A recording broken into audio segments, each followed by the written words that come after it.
Gun violence is hitting close to home for more and more Americans.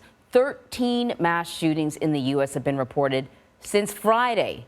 In each incident, at least 4 people were shot or killed. In one attack over the weekend, 3 people were killed and more than a dozen others injured outside of a nightclub in Chattanooga, Tennessee. And another 3 people died in a shooting in Philadelphia's popular South Street Saturday night. And Jericka Duncan has more on that. Surveillance video shows the moment the shooting unfolded. People running for their lives as gunfire sprayed into the crowd. I woke up thinking, I got to see what happened there. Maureen Long says she heard the gunshots from her apartment. After Buffalo, Uvalde, here, right here, we have to do something. It's a sentiment echoed by the city's district attorney, Larry Krasner. We have 120 guns for every 100 human beings.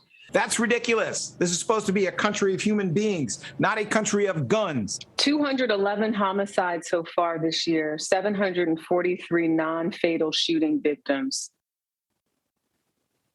What is a city to do? The city is to change.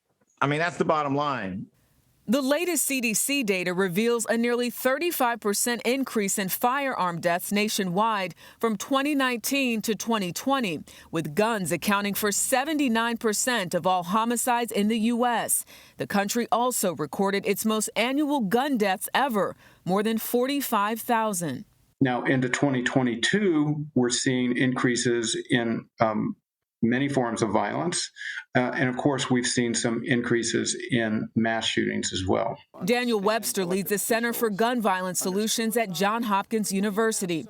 He said gun violence has continued to rise in the last 2 years and pointed to reforms with wide public support like tighter licensing laws and comprehensive background checks as evidence-based solutions. The problem is the disconnect between what the public say they want and support and what policymakers actually act upon.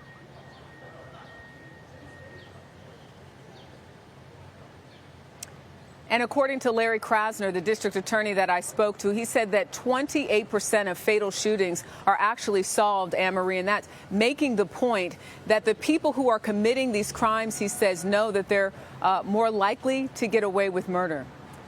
Let me ask you a couple of questions about this latest incident on South Street there in Philly. What do we know about the investigation? Where does it stand? Do they have anyone in custody?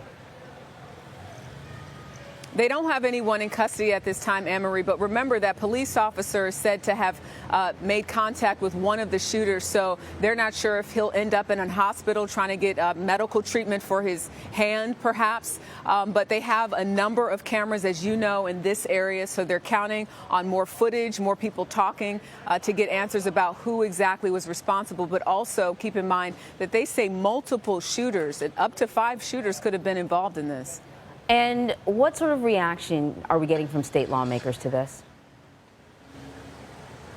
Well, the governor, Tom Wolf, tweeted out yesterday in reference to legislators. He said basically it's time to stop just talking and act. What that means, we will see. We've heard this time and time again whenever there's something tragic. And then you have other city council members who are basically saying, the violence and the gun violence in particular in this city is not new. The fact that you have people gathering in a place like South Street, or if it was in Center City, that's when people get concerned and worried, because I think they look at these types of shootings as, oh, it only happens there. Well, now we're seeing more and more that it's happening everywhere.